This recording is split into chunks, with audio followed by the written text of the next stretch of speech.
Ada kalimat-kalimat yang terdengar biasa, tapi menyimpan niat yang tak lagi jujur.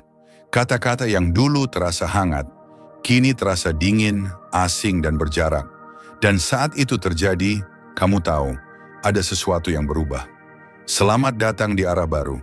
Tempat kita belajar memahami luka, bukan untuk tenggelam di dalamnya, tapi untuk tumbuh melampauinya. Filsuf Stoik, Marcus Aurelius, pernah menulis, "Jika kamu tersakiti, lihatlah, apakah itu sungguh menyakitimu, atau hanya pikiranmu yang belum bisa melepaskan?" Ketika seseorang mulai berkata, "Aku butuh ruang," atau "kamu terlalu berlebihan," kadang itu bukan lagi soal ruang, tapi soal orang lain yang sudah diam-diam mengisi ruang itu. Disinilah kita belajar, bukan untuk membenci, tapi untuk mengerti. Bukan untuk membalas, tapi untuk membebaskan diri dari keterikatan pada yang tak lagi tulus. Karena mencintai dirimu sendiri, dimulai dari keberanian untuk melihat kebenaran yang pahit. Aku butuh waktu sendiri. Kalimat yang terdengar dewasa. Kalimat yang terkesan bijak. Seolah-olah menunjukkan seseorang yang sedang ingin menenangkan diri, merenungi sesuatu, atau menyusun ulang pikirannya. Tapi, bagaimana jika kalimat itu hanya muncul saat kamu mulai mendekat? Bagaimana jika waktu sendiri itu sebenarnya bukan tentang ketenangan, tapi tentang menjauh darimu? Bukan karena ia ingin mencari jernih, tapi karena hatinya sudah mulai berpaling. Disinilah kita harus berani jujur pada satu kenyataan pahit. Kalimat yang terdengar bijak bisa jadi sedang menyembunyikan pengkhianatan yang licik. Seseorang yang benar-benar butuh waktu sendiri akan menjelaskannya dengan hangat, tetap hadir dalam batas komunikasi yang sehat, dan kembali setelah menemukan kejelasan. Tapi seseorang yang hanya berkata, "Aku butuh sendiri," tiap kali kamu mulai menunjukkan kasih sayang, perhatian, atau keberadaan, bisa jadi hanya sedang menciptakan ruang bagi orang lain. Kamu mulai merasa, kamu hanya boleh dekat saat dia sedang sepi. Tapi saat kamu benar-benar hadir, dia menjauh. Kamu mulai menyadari bahwa kehadiranmu bukan lagi membuatnya tenang, melainkan membuatnya risih. Dan di titik ini, kamu tidak hanya merasa kehilangan, tapi juga tertipu. Dalam filosofi Stoikisme, kita diajak untuk menerima bahwa banyak hal dalam hidup ini tidak berada di bawah kendali kita, termasuk hati orang lain, termasuk kesetiaan, termasuk komitmen yang dulunya diucapkan dengan yakin, tapi kini menguap begitu saja. Epictetus pernah berkata, "Jika seseorang pergi darimu, biarkan dia pergi. Yang bukan milikmu tak bisa direngkuh, yang memang untukmu tak akan menjauh." Dan itu menyakitkan, sangat, karena kamu sudah memberikan waktu, perhatian, dan pengertian. Kamu sudah mencoba menjadi dewasa, menjadi tenang, menjadi sabar. Tapi sabarmu justru dimanfaatkan sebagai celah untuk menjauh tanpa kejujuran. Saat seseorang menggunakan kalimat, "Aku butuh sendiri untuk menjauh darimu," namun tetap dekat dengan orang lain, maka itu bukan lagi soal ruang. Itu tentang prioritas, tentang keberpihakan hati, dan tentang siapa yang sedang dia pilih dalam diamnya. Ironisnya, kamu bisa saja tetap berharap. Kamu bisa saja terus berpikir, mungkin dia benar-benar lelah. Tapi perhatikan baik-baik, jika lelahnya hanya muncul saat bersamamu, tapi semangatnya kembali saat berbicara dengan orang lain, kamu tidak sedang menunggu seseorang yang bingung. Kamu sedang menunggu seseorang yang sudah memilih, hanya saja belum cukup jujur untuk mengatakannya. Dalam hidup, kamu tak bisa memaksa orang untuk tinggal, tapi kamu bisa memutuskan untuk berhenti berdiri di depan pintu yang tak pernah dibukakan. Kamu bisa memilih untuk diam, bukan karena menyerah, tapi karena kamu mulai memahami satu hal. Ada kalimat-kalimat yang menyakitkan, bukan karena isinya, tapi karena niat di baliknya. Dan "aku butuh waktu sendiri" saat hanya muncul ketika kamu mendekat, bisa jadi adalah permintaan halus untuk menjauh, tanpa menyebutkan siapa yang sebenarnya sedang ia dekati. Jangan menyalahkan dirimu karena percaya, tapi jangan juga butakan mata dari tanda-tanda yang terus datang. Karena mencintai dalam kejujuran adalah keberanian, tapi bertahan dalam penipuan yang dibungkus kalimat indah adalah bentuk pengkhianatan terhadap dirimu sendiri. Kamu terlalu berlebihan. Kalimat itu datang seperti tamparan, Bukan karena nadanya tinggi, tapi karena maknanya meremehkan. Kamu hanya bertanya, kenapa kamu tiba-tiba berubah? Kenapa kamu sering tidak ada saat biasanya selalu hadir? Kenapa kamu menyembunyikan hal-hal kecil yang dulu biasa kamu bagikan? Dan jawaban yang kamu dapatkan justru adalah tuduhan. Kamu lebay, kamu drama, kamu terlalu berlebihan. Saat seseorang mulai mengatakan bahwa kamu berlebihan, bukan karena kamu marah, bukan karena kamu menuntut, tapi hanya karena kamu mulai curiga dan ingin penjelasan yang logis, disitulah kamu harus mulai waspada. Karena seringkali ketika seseorang merasa bersalah, tapi tak ingin mengaku, mereka akan mengalihkannya menjadi kesalahanmu. Kamu diserang karena kamu bertanya. Kamu disalahkan karena kamu peduli. Kamu dibuat merasa tidak waras hanya karena nalurimu mulai merasakan ada sesuatu yang tak beres. Dalam filosofi stoikisme, kita diajarkan untuk mengenali perbedaan antara apa yang bisa kita kendalikan dan apa yang tidak.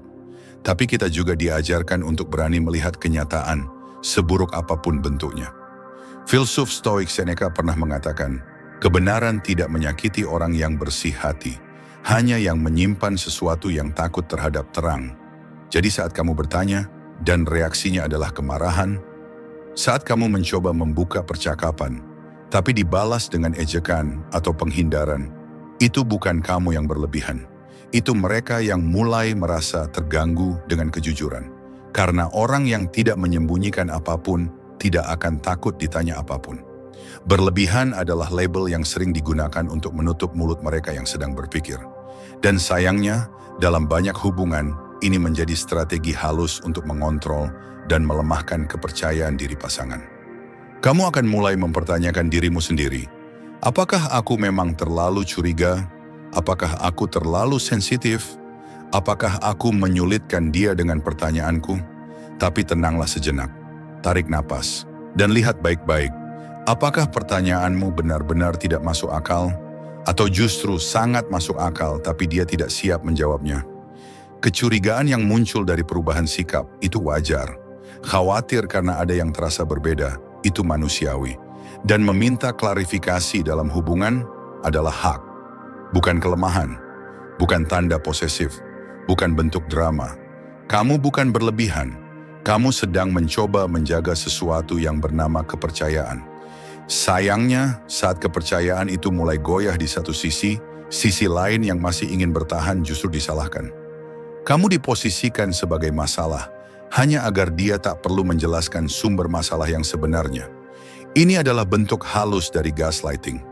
Tindakan manipulatif yang membuatmu mempertanyakan logikamu sendiri. Dan jika kamu tidak sadar, kamu akan perlahan kehilangan rasa percaya pada dirimu sendiri. Dalam ajaran Stoik, kita belajar untuk memisahkan antara kenyataan dan ilusi. Dan kenyataan yang perlu kamu lihat hari ini adalah, tidak ada yang salah denganmu ketika kamu merasa ada yang salah. Perasaan itu muncul karena ada sinyal yang tak terbantahkan. Dan seringkali, sinyal pertama dari kebohongan adalah defensif yang berlebihan. Bukan dari pihak yang bertanya, tapi dari mereka yang sedang menyembunyikan jawaban. Kamu tidak butuh jawaban yang sempurna. Kamu hanya butuh kejujuran. Dan jika setiap pertanyaan sederhana kamu dibalas dengan serangan balik, jika setiap kekhawatiran kecilmu dikatakan sebagai bentuk kekanak-kanakan, maka yang sedang kamu hadapi bukan orang yang ingin memperbaiki hubungan, melainkan orang yang sedang mempersiapkan pelarian. Kamu berhak tahu apa yang sedang terjadi. Kamu berhak merasa tenang dalam hubungan, dan kamu berhak merasa cukup tanpa harus selalu disalahkan.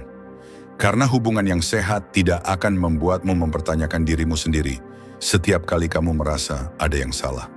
Justru hubungan yang sehat akan membuatmu lebih yakin bahwa suara hatimu pantas didengarkan. Kamu jangan terlalu curiga dong. Kalimat ini terdengar seperti permintaan untuk percaya. Tapi kalau kamu dengarkan baik-baik, itu juga bisa jadi cara halus untuk menutupi kenyataan yang tak ingin dijelaskan. Awalnya kamu percaya, kamu mencoba berpikir positif. Kamu menahan rasa tidak enak dalam hati dan menepis suara kecil di dalam dirimu yang berkata, ada yang tidak beres. Tapi semakin kamu mencoba percaya, dia semakin menjauh. Semakin kamu menekan kecurigaanmu, dia semakin dingin. Dan yang menyakitkan, setiap kali kamu mulai bertanya, kamu lagi-lagi dianggap berlebihan. Padahal kamu tidak minta banyak. Hanya ingin kepastian, hanya ingin penjelasan, hanya ingin tahu, apakah perasaanmu masih benar-benar dianggap penting. Kalimat "jangan terlalu curiga" akan terasa berbeda, maknanya tergantung siapa yang mengucapkan. Jika yang mengucapkan adalah orang yang transparan, terbuka, dan tak menyembunyikan apapun, kalimat itu bisa menjadi jembatan untuk memperkuat kepercayaan. Tapi jika kalimat itu datang dari seseorang yang sikapnya berubah, yang jawabannya selalu mengambang, yang kehadirannya semakin jarang, maka itu bukan permintaan untuk percaya. Itu peringatan supaya kamu berhenti bertanya. Dalam stoikisme, kita diajarkan untuk membedakan antara apa yang kita pikirkan dan apa yang nyata di hadapan kita. Marcus Aurelius menulis dalam Meditations, "Jika kamu menduga sesuatu, jangan langsung menolaknya, tapi juga jangan langsung mempercayainya. Lihatlah ia dengan jernih, apa adanya. Kecurigaan tidak selalu berarti kamu tidak percaya. Kadang kecurigaan justru muncul karena kamu pernah percaya terlalu dalam. Kamu mencurigai sesuatu karena kamu merasa kehilangan koneksi yang dulu pernah sangat hangat. Kamu mencurigai sesuatu karena kamu mulai menyadari bahwa ada yang ia jaga, tapi bukan kamu. Ada yang ia rahasiakan, dan kamu tahu itu bukan demi kebaikan hubungan. Yang dulu terbuka, kini menjadi tertutup. Yang dulu selalu ingin bersamamu, kini lebih banyak sibuk sendiri. Yang dulu menenangkan, kini menyudutkan. Dan lucunya, kamu tetap disuruh percaya. Disuruh untuk jangan berpikir negatif. Padahal satu-satunya hal yang membuatmu berpikir negatif adalah sikapnya yang berubah. Jika kamu mendekat, dia mundur. Jika kamu bertanya, dia menyuruhmu diam. Jika kamu jujur soal kegelisahanmu, dia bilang kamu tidak dewasa. Itu bukan cinta yang sedang berjalan sehat. Itu hubungan yang sedang mengalami penolakan diam-diam. Stoikisme mengajarkan keteguhan hati dalam menghadapi realita. Bahwa kita tak bisa mengubah sikap orang lain.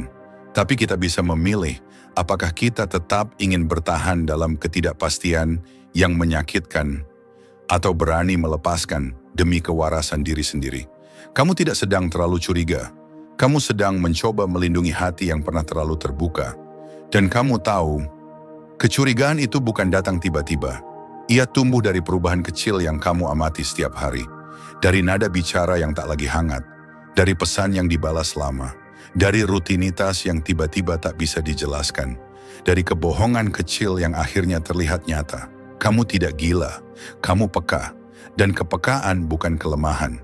Itu pertahanan alami dari hati yang sedang merasa dilukai secara perlahan. Jika kamu terus disalahkan karena curiga, padahal tak pernah diberi kejelasan, maka kamu sedang menghadapi seseorang yang ingin kamu diam.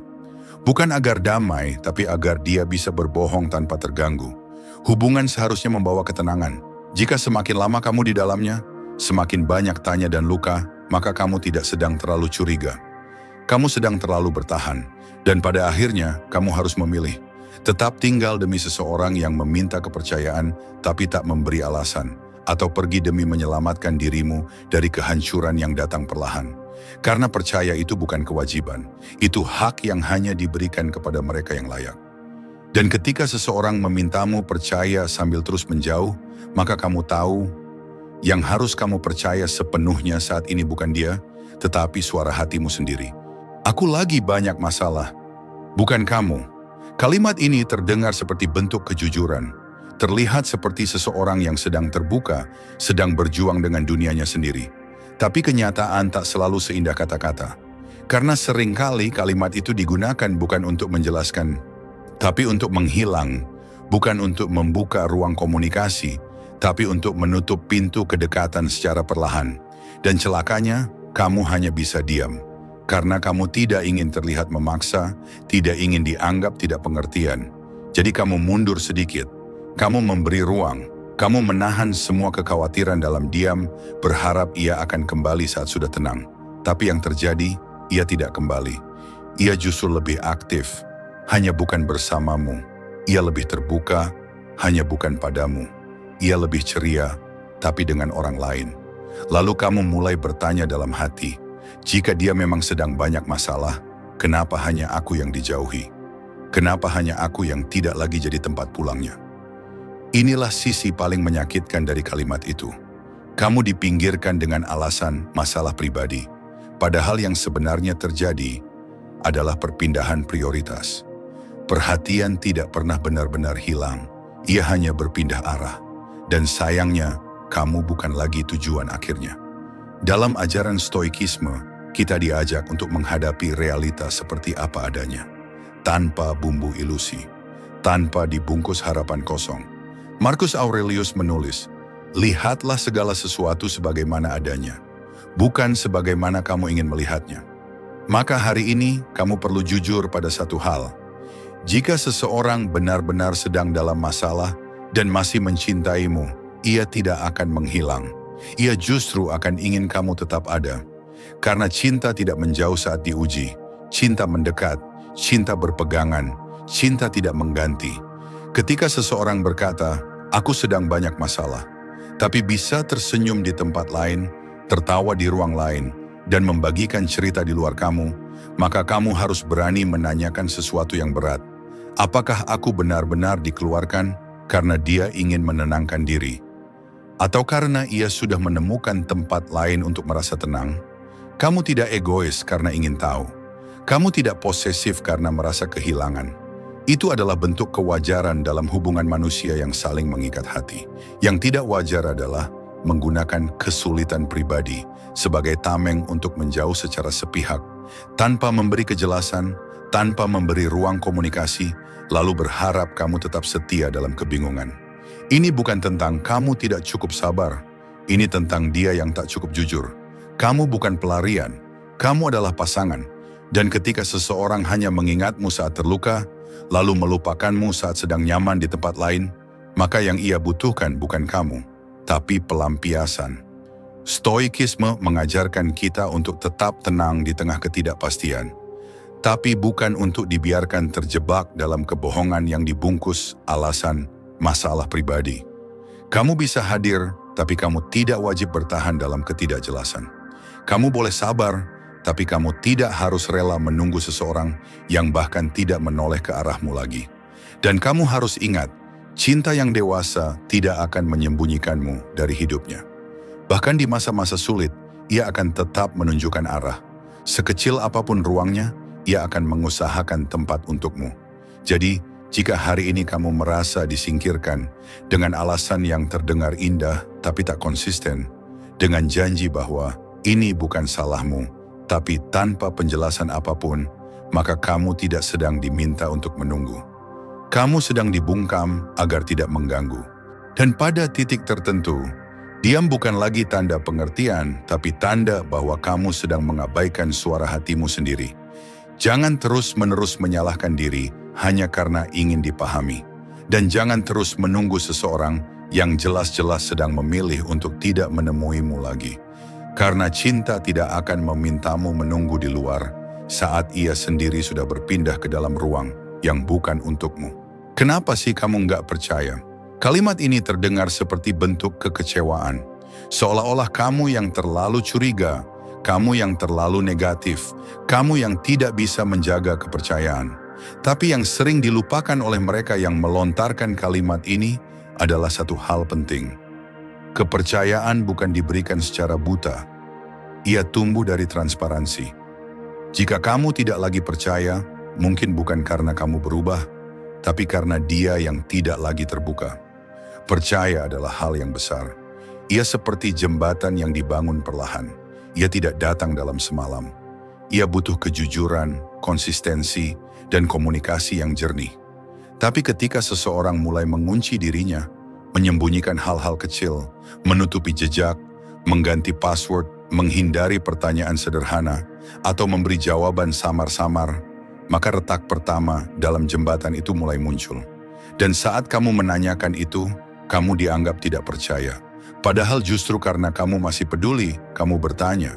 Karena kamu masih ingin mempertahankan, kamu tidak diam. Namun bukannya dijawab, kamu malah diserang balik. Kamu terlalu banyak mikir. Kamu terlalu sensitif.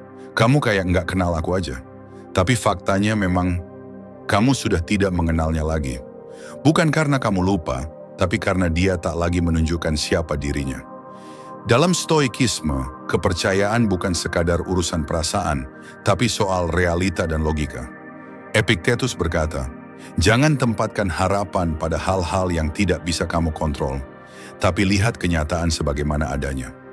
Jika seseorang mengharapkan kepercayaan darimu, tapi tidak menyediakan kejelasan, maka itu bukan keinginan untuk dipercaya, itu permintaan untuk didiamkan. Ada perbedaan besar antara mempercayai seseorang dan membungkam diri sendiri agar tidak bertanya. Kepercayaan yang sehat tidak membuatmu gelisah. Kepercayaan yang sehat lahir dari orang yang terbuka, yang tidak menyembunyikan ponsel saat kamu lewat, yang tidak tiba-tiba mematikan notifikasi, yang tidak mengganti rutinitas tanpa penjelasan. Jika kamu diminta percaya, tapi tidak diberi apapun untuk dipercaya, maka kamu bukan sedang membangun hubungan, kamu sedang disuruh menutup mata dan berjalan di ruang gelap sendirian. Dan itu bukan cinta, itu bentuk lain dari penelantaran emosional. Hubungan yang sehat adalah hubungan yang saling menenangkan. Bukan hubungan yang membuatmu terus merasa bersalah karena peduli. Bukan hubungan yang membuatmu takut bertanya. Bukan hubungan yang memintamu untuk terus memahami, tapi tidak memberi kesempatan untuk dipahami. Yang menyakitkan dari kalimat, "Kenapa sih kamu nggak percaya?" adalah, ia memaksa kamu mengabaikan nalurimu. Naluri yang sudah memberi tanda-tanda bahwa ada sesuatu yang disembunyikan. Naluri yang selama ini sering kamu bungkam karena ingin memberi ruang. Karena kamu terlalu ingin percaya. Tapi percaya tidak bisa dipaksakan. Ia hanya tumbuh dari kejujuran.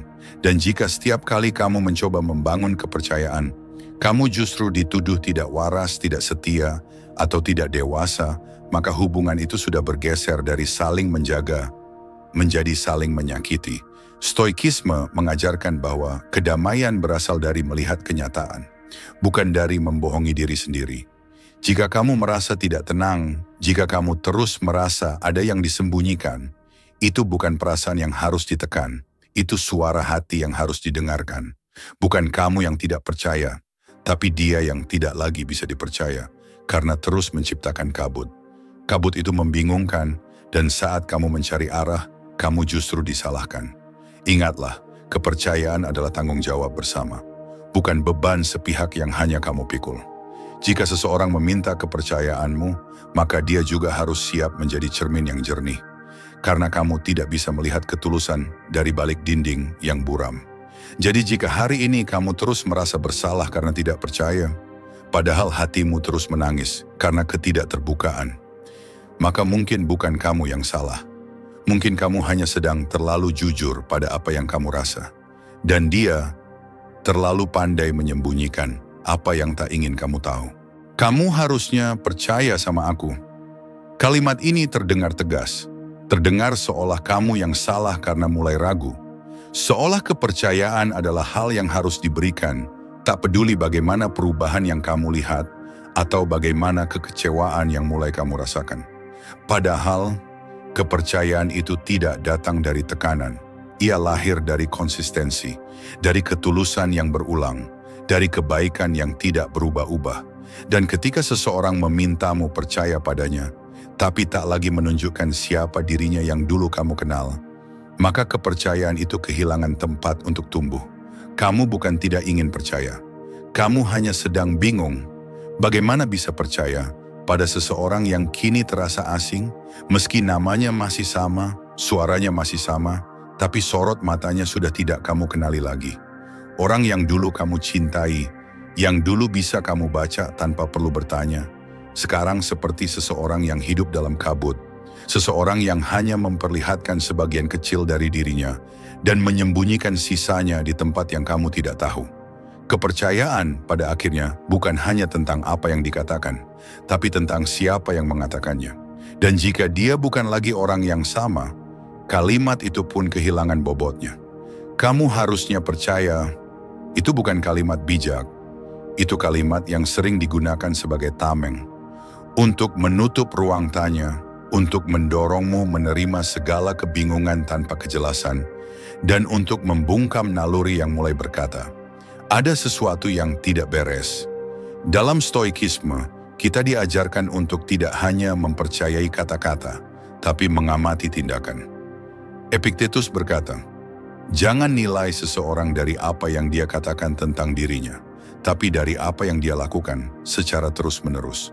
Dan jika tindakan seseorang mulai berubah tanpa penjelasan, tanpa alasan, tanpa kejelasan, maka kamu berhak bertanya.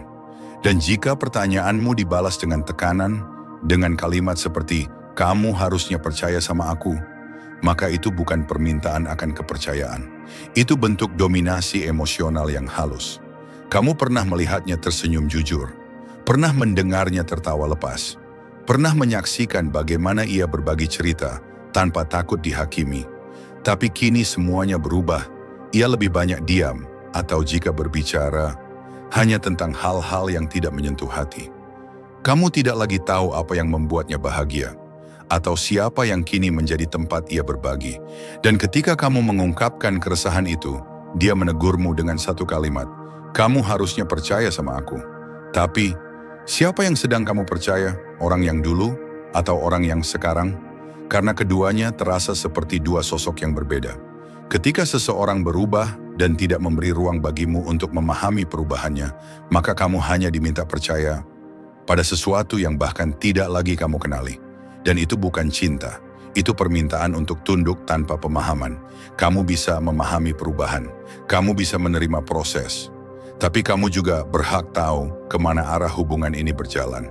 Jika seseorang tidak lagi menjadi dirinya yang kamu kenal, tapi masih memaksamu untuk mempercayainya, maka kamu sedang menjalani hubungan yang hanya berjalan sepihak, di mana kamu diminta setia pada sesuatu yang bahkan tak lagi menunjukkan dirinya.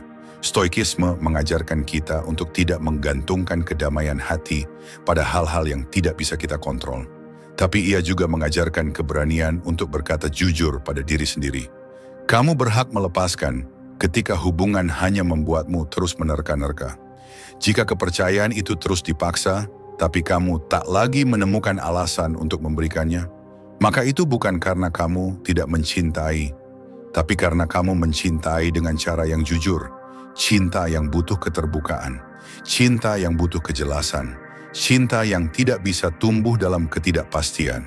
Jadi, jika hari ini kamu mulai lelah, bukan karena kamu menyerah, tapi karena kamu tak tahu lagi siapa sebenarnya yang sedang kamu perjuangkan, maka izinkan dirimu menerima kenyataan ini. Kepercayaan tidak dibangun dari tekanan. Ia hanya tumbuh ketika kamu melihat seseorang berdiri di hadapanmu, tanpa topeng, tanpa jarak, tanpa sandiwara. Dan jika dia tak lagi menjadi orang itu, maka mungkin bukan kamu yang gagal percaya, tapi dia yang telah pergi lebih dulu, meski secara fisik masih ada di depanmu. Kita lagi jarak dulu, ya. Kalimat yang terdengar sederhana, tapi mengguncang isi dada seperti gempa sunyi. Terdengar seperti permintaan ruang, tapi terasa seperti pengusiran yang halus. Bukan jarak yang membuatmu resah, tapi kenyataan bahwa jarak itu hanya berlaku untukmu. Sementara dia tak pernah benar-benar sendiri. Ia minta waktu untuk berpikir, tapi masih sempat membalas story orang lain. Ia minta ruang untuk menyendiri, tapi kamu lihat senyumnya di tempat umum bersama orang lain. Dan kamu mulai bertanya dalam hati, jarak ini sebenarnya untuk apa? Disinilah luka yang paling tajam muncul. Ketika kamu memaklumi jarak demi memperbaiki, tapi ternyata dia gunakan jarak untuk perlahan pergi. Kita butuh jeda, katanya. Tapi dalam jeda itu kamu yang diam, kamu yang menahan rindu, kamu yang mengatur jarak agar tak menyusahkan. Sementara dia mulai terlihat hidup tanpa kamu. Kamu menunggu dengan harapan bahwa mungkin ia sedang menata hati, bahwa mungkin ia hanya butuh waktu untuk mengenali perasaannya kembali. Kamu meyakinkan dirimu sendiri bahwa ini bukan akhir, ini hanya masa transisi.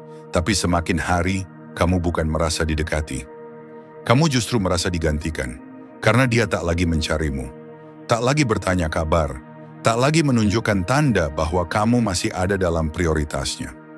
Dan yang paling menyakitkan adalah saat kamu melihat dirinya bersama seseorang yang membuatnya tertawa, sementara kamu menangis dalam diam, masih meyakini bahwa jarak ini adalah demi kebaikan kalian berdua. Dalam stoikisme, kita diajarkan untuk tidak terlalu melekat pada hal-hal di luar kendali kita, termasuk pada orang-orang yang kita cintai. Karena sesungguhnya yang paling kita kendalikan adalah respons kita, bukan keputusan mereka. Tapi sulit bukan? Sulit ketika cinta membuat kita bertahan. Meski logika berkata, ini bukan lagi perjuangan bersama. Karena dalam hubungan yang sehat, jarak diambil untuk memperbaiki, bukan untuk mengganti. Ruang diciptakan untuk menenangkan, bukan untuk menyelinap pergi. Jika dia benar-benar ingin memperbaiki, maka walau ada jeda, dia tetap akan menjaga arah. Tapi jika dia menggunakannya untuk mencoba rasa lain, untuk melihat apakah orang lain bisa memberinya kenyamanan baru, maka sesungguhnya dia tidak sedang menata hubungan, tapi sedang perlahan keluar darinya. Kita lagi jarak dulu, adalah kalimat yang seringkali digunakan untuk menghindari tanggung jawab emosional. Agar ia bisa melakukan apa yang ia mau, tanpa harus menanggung beban bersalah karena disebut selingkuh. Karena selama belum resmi putus, maka dia bisa bermain dalam zona abu-abu. Dan kamu dibiarkan dalam ketidakjelasan. Kita belum selesai, tapi aku juga nggak tahu harus bagaimana. Kalimat kabur yang membuatmu bertanya-tanya setiap malam. Menunggu kabar yang tak kunjung datang, mengisi kekosongan dengan prasangka yang menyakitkan, dan akhirnya kamu mulai kehilangan dirimu sendiri karena terlalu fokus mempertahankan seseorang yang sudah pergi secara batin. Kamu berhak mencintai, tapi kamu juga berhak tahu apakah cintamu masih dihargai atau hanya dijadikan penahan sementara sambil dia mencari yang lebih meyakinkan. Jika dia benar-benar hanya butuh ruang, dia tak akan membiarkanmu menebak-nebak. Dia akan tetap hadir walau tak serutin biasa. Dia akan tetap memberi rasa aman walau dalam proses. Karena orang yang benar-benar ingin memperbaiki tidak akan membuatmu merasa ditinggalkan. Epictetus pernah berkata, "When someone shows you who they are, believe them the first time." Ketika seseorang menunjukkan dirinya yang sebenarnya, percayalah, karena tindakan tidak pernah bohong. Yang sering membohongi adalah harapan kita sendiri. Dan jika hari ini kamu mulai merasa bahwa jarak ini tak lagi tentang menata, melainkan tentang mencari celah untuk lepas, maka jangan butakan dirimu dengan harapan semu. Keheningan kadang bukan tanda kedewasaan. Kadang itu hanya cara pengecut untuk meninggalkan tanpa berkata jujur. Kamu layak dicintai dengan kejelasan, bukan digantung dalam bayang-bayang sambil dia menikmati hidupnya bersama orang lain. Aku capek jelasin terus, kamu tuh nggak ngerti aku. Kalimat ini terdengar seperti keluhan dari hati yang terluka. Tapi jika kamu perhatikan lebih dalam, itu bukan lagi tentang rasa yang tak dipahami, melainkan tentang pembenaran atas perubahan yang mulai ia lakukan, tanpa mengajakmu untuk berjalan bersama. Dulu kamu adalah tempat ia bercerita, tempat ia merasa pulang. Kamu mengerti apa yang membuatnya tenang. Kamu tahu bagaimana menenangkannya saat emosinya naik. Kamu menjadi saksi perjalanan panjang yang kalian jalani bersama. Kamu mengenalnya bahkan sebelum ia mengenal dirinya yang sekarang. Tapi entah sejak kapan, segalanya berubah. Dia jadi lebih tertutup, lebih defensif, lebih mudah marah saat kamu menanyakan hal-hal yang dulu tak pernah jadi masalah. Dan ketika kamu menyuarakan kecurigaan, bukan klarifikasi yang kamu dapat, melainkan justru serangan balik. Kamu tuh nggak ngerti aku. Padahal kamu bertanya bukan karena ingin menyudutkan, tapi karena ada yang terasa janggal. Dia mulai sering menyendiri, tapi hanya darimu. Dia mulai sibuk, tapi hanya untukmu.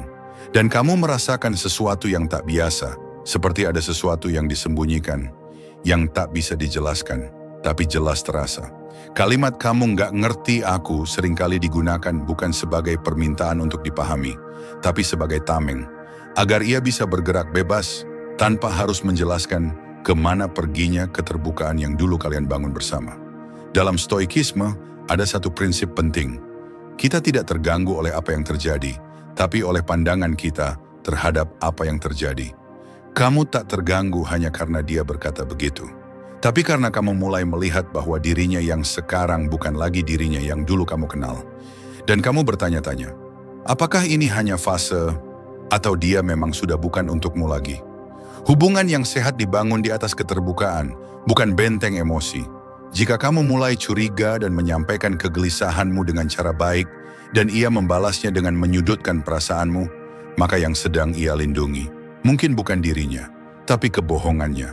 Orang yang tak bersalah tak akan takut menjelaskan, tak akan marah hanya karena ditanya, karena ia tahu menjaga kepercayaan bukan beban, melainkan bentuk rasa cinta yang dewasa. Tapi ketika kamu mulai merasa bahwa setiap pertanyaanmu dianggap serangan, bahwa perhatianmu dianggap interogasi, maka kamu harus berhenti sejenak. Bukan untuk menyerah, tapi untuk melihat dengan lebih jernih. Apakah kamu masih berjuang untuk cinta yang sama, atau kamu sedang mempertahankan bayangan dari cinta yang sudah tak ada? Kata-kata seperti, kamu nggak ngerti aku capek dijudge terus, aku butuh waktu buat diri sendiri, seringkali datang beriringan dengan perubahan yang tak jujur. Dan saat kamu mencoba bertahan, kamu malah dijadikan alasan kegagalannya. Aku begini karena kamu terlalu curiga, kamu bikin aku merasa tertekan. Padahal satu-satunya hal yang kamu lakukan adalah mencoba memahami, menanyakan kebenaran, dan menjaga apa yang kalian bangun bersama. Tapi cinta yang tak sehat akan membuatmu merasa bersalah karena peduli. Akhirnya, kamu bertanya-tanya sendiri, apakah benar aku yang salah? Apakah aku memang tidak mengerti dia? Atau dia yang tak lagi ingin dimengerti karena hatinya sudah tak ada di sini? Dan disitulah yang paling menyakitkan, ketika kamu masih mencari cara agar tetap bisa bersamanya, sementara dia sudah mencari cara agar bisa hidup tanpamu. Stoikisme mengajarkan kita untuk melihat sesuatu apa adanya. Tidak dibutakan oleh harapan, tidak dibutakan oleh ilusi. Jika kamu sudah mencoba mendekat dan dia malah menjauh, jika kamu sudah merendahkan hati untuk memahami, tapi dia tak memberi ruang untuk penjelasan, maka berhentilah memaksa masuk ke dalam dunia yang sudah tak ingin kamu berada di dalamnya. Karena kamu tidak sedang tidak mengerti dia. Kamu hanya sedang tidak diterima oleh versi dirinya yang baru, yang mungkin telah memberi ruang pada orang lain dan menutup rapat pintunya untukmu. Itu cuma teman lama, nggak usah lebay. Kamu mikirnya kemana-mana sih? Kita udah lama nggak kontak kok, santai aja. Kalimat-kalimat seperti itu terdengar sederhana, tapi justru karena kesederhanaannya, kamu jadi ragu dengan naluri sendiri. Kamu bertanya, apakah aku terlalu curiga? Apakah aku yang terlalu mengontrol? Tapi sayangnya, jawaban itu tak datang dari ketenangan, melainkan dari rasa bersalah yang perlahan ditanamkan padamu. Karena setiap kali kamu merasa gelisah, setiap kali kamu melihat ada sinyal bahaya, kamu malah dipaksa menenangkan dirimu sendiri. Bukan dengan kejujuran, tapi dengan keraguan. Dia bilang, itu cuma teman. Tapi mengapa ada pesan yang disembunyikan, notifikasi yang tiba-tiba dimatikan, waktu yang tiba-tiba hilang tanpa kabar jelas? Kamu bukan cemburu tanpa alasan. Kamu mencintai, dan karena cinta kamu peka. Kamu tahu kapan kehadiran orang lain hanya sekadar hadir, dan kapan kehadirannya sudah mulai mengguncang ruang yang seharusnya hanya untuk kalian berdua. Dan yang paling menyakitkan adalah ini. Ketika kamu tahu ada sesuatu yang tak beres, tapi kamu juga tahu tidak akan ada kejujuran yang datang darinya. Itu cuma teman lama. Tapi mengapa kamu tak pernah diberi ruang untuk tahu lebih? Mengapa ada begitu banyak yang tak diceritakan? Mengapa hanya dia yang punya akses atas percakapan mereka, dan kamu bahkan tak diperbolehkan menyentuh ranah itu? Hubungan yang sehat dibangun dari kepercayaan. Tapi kepercayaan bukan berarti buta. Kepercayaan bukan tentang menelan mentah semua jawaban. Apalagi jika jawabannya selalu datang dengan nada menutup, nada meremehkan, nada yang membuatmu merasa bersalah karena berani bertanya. Dalam Stoikisme, ada satu ajaran dari Epictetus. Tugas kita bukan memastikan apa yang dilakukan orang lain, tapi memastikan bahwa kita bertindak sesuai dengan kebaikan, kejujuran, dan akal sehat. Tapi bagaimana jika kamu hidup bersama seseorang yang tak lagi mengizinkan kejujuran duduk di antara kalian? Kamu mencoba bertanya baik-baik, tapi dibalas dengan defensif. Kamu hanya ingin tahu batasan, tapi dia menjadikanmu seolah tak tahu diri. Kamu tak ingin mengontrol hidupnya, kamu hanya ingin tahu apakah hatinya masih sepenuhnya untukmu. Dan kamu tahu Kalau itu memang cuma teman, harusnya tidak akan ada hal yang perlu disembunyikan. Harusnya kamu bisa tahu apa yang mereka bicarakan, seberapa sering mereka saling kontak, dan apakah ada potongan masa lalu yang masih terbuka. Tapi semua itu dijaga rapat-rapat. Dan kamu semakin dipojokkan. Kamu tuh insecure banget. Temenan doang, kok nggak boleh? Jangan lebay. Padahal kamu tahu, ada cara bicara yang berbeda. Ada senyum yang kembali muncul. Ada perhatian yang mulai bergeser. Dan kamu bukan lagi pusatnya. Orang yang menyembunyikan sesuatu biasanya tidak akan berbohong langsung. Tapi mereka akan memelintir situasi, sehingga kamu merasa kamulah yang bermasalah. Kamu yang terlalu posesif. Kamu yang mengada-ada. Padahal dalam hatinya ia tahu siapa yang sebenarnya sedang mengikis kepercayaan itu perlahan-lahan. Dan celakanya kamu tetap bertahan. Kamu menunggu penjelasan. Kamu menunggu bukti bahwa kamu salah. Tapi yang datang hanya perasaan tak nyaman yang tak kunjung reda. Kamu mulai lelah menjadi penyelidik dalam hubungan yang seharusnya membuatmu merasa aman. Kamu lelah mempertanyakan seseorang yang kamu cintai, karena dia tak lagi mau memberi jawaban jujur. Stoikisme tak mengajarkan kita untuk mencurigai terus-menerus, tapi ia mengajarkan kita untuk hidup dengan kesadaran bahwa cinta tak seharusnya membutakan, melainkan menerangi jalan yang kita pilih bersama. Dan jika kamu mulai merasa ada sesuatu yang disembunyikan, maka jangan buru-buru menyalahkan dirimu sendiri.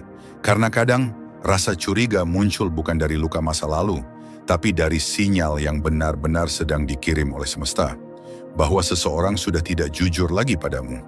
Itu cuma teman lama kok, boleh jadi, tapi jika kehadiran teman lama itu membuatmu merasa seperti orang asing dalam hubunganmu sendiri, maka kamu berhak bertanya, dan kamu berhak tahu apakah yang sedang kamu perjuangkan masih layak diperjuangkan. Aku sayang kamu, tapi aku bingung. Kalimat yang terdengar manis di permukaan, namun menyimpan ironi yang dalam. Sayang, tapi ragu. Sayang, tapi bimbang. Sayang, tapi tidak utuh. Ketika seseorang mengucapkan kalimat itu kepadamu, ada satu kebenaran yang jarang disampaikan secara terang-terangan. Bahwa rasa sayangnya padamu, meskipun ada, sudah tidak lagi menjadi satu-satunya pusat dari perasaannya. Karena orang yang benar-benar mencintai tidak akan bingung. Ia mungkin lelah. Ia mungkin butuh waktu, ia mungkin sedang menghadapi badai dalam hidupnya. Tapi dia tidak akan pernah bingung dalam memilihmu. Karena cinta jika memang murni, justru menjadi kejelasan di tengah kekacauan. Maka ketika seseorang berkata dia bingung, itu adalah bentuk kabar duka yang disampaikan dengan kata-kata manis. Karena di balik itu, ada dilema yang tidak lagi melibatkan kamu saja. Ada kemungkinan besar, hatinya sudah terbelah. Dan kamu mau tidak mau hanya salah satu bagian dari dua hal yang sedang ia timbang. Lantas kamu bertanya-tanya, apa yang kurang dariku? Apa yang membuatku tak lagi cukup? Kamu mulai menyalahkan dirimu sendiri. Mulai mencari alasan kenapa ia mulai menjauh. Kenapa kehangatan berubah jadi ragu. Kenapa janji berubah jadi jeda. Tapi pertanyaan yang seharusnya kamu ajukan adalah, jika dia memang sayang, mengapa kamu dibiarkan terluka oleh kebingungannya? Dalam ajaran Stoikisme, Epictetus pernah berkata, ketika seseorang tidak tahu apa yang harus ia lakukan, ia sedang mengikuti keinginannya, bukan akalnya. Cinta yang sehat berdiri di atas pilihan sadar. Ia bukan hanya soal perasaan, tapi tentang keputusan. Dan orang yang mencintai, memilih. Ia tak akan membiarkanmu menggantung, karena dia tahu kamu berharga. Dia tahu kamu pantas untuk mendapatkan kejelasan. Tapi ketika hatinya telah terbelah, maka kamu tidak lagi menjadi rumah, kamu hanya menjadi salah satu opsi pelarian. Ia menyayangimu, tapi setengah. Ia tetap bersikap manis, tapi tak konsisten. Ia tetap memelukmu, tapi hanya saat yang lain tak memeluknya. Dan kamu mulai terbiasa dengan sisa-sisa. Sisa perhatian, sisa waktu, sisa kata-kata cinta yang hambar karena tidak lagi utuh ditujukan hanya untukmu. Dia tidak ingin kehilanganmu, tapi juga tidak ingin melepaskan yang satunya. Dia ingin tetap dicintai olehmu, tapi hatinya sudah mulai mendekat ke tempat lain. Dan kamu tetap bertahan karena kamu sayang. Kamu mencoba mengerti, kamu mencoba menjadi cukup. Tapi pada akhirnya, cinta bukan soal siapa yang paling bertahan, tapi siapa yang masih dipilih. meski ada pilihan lain.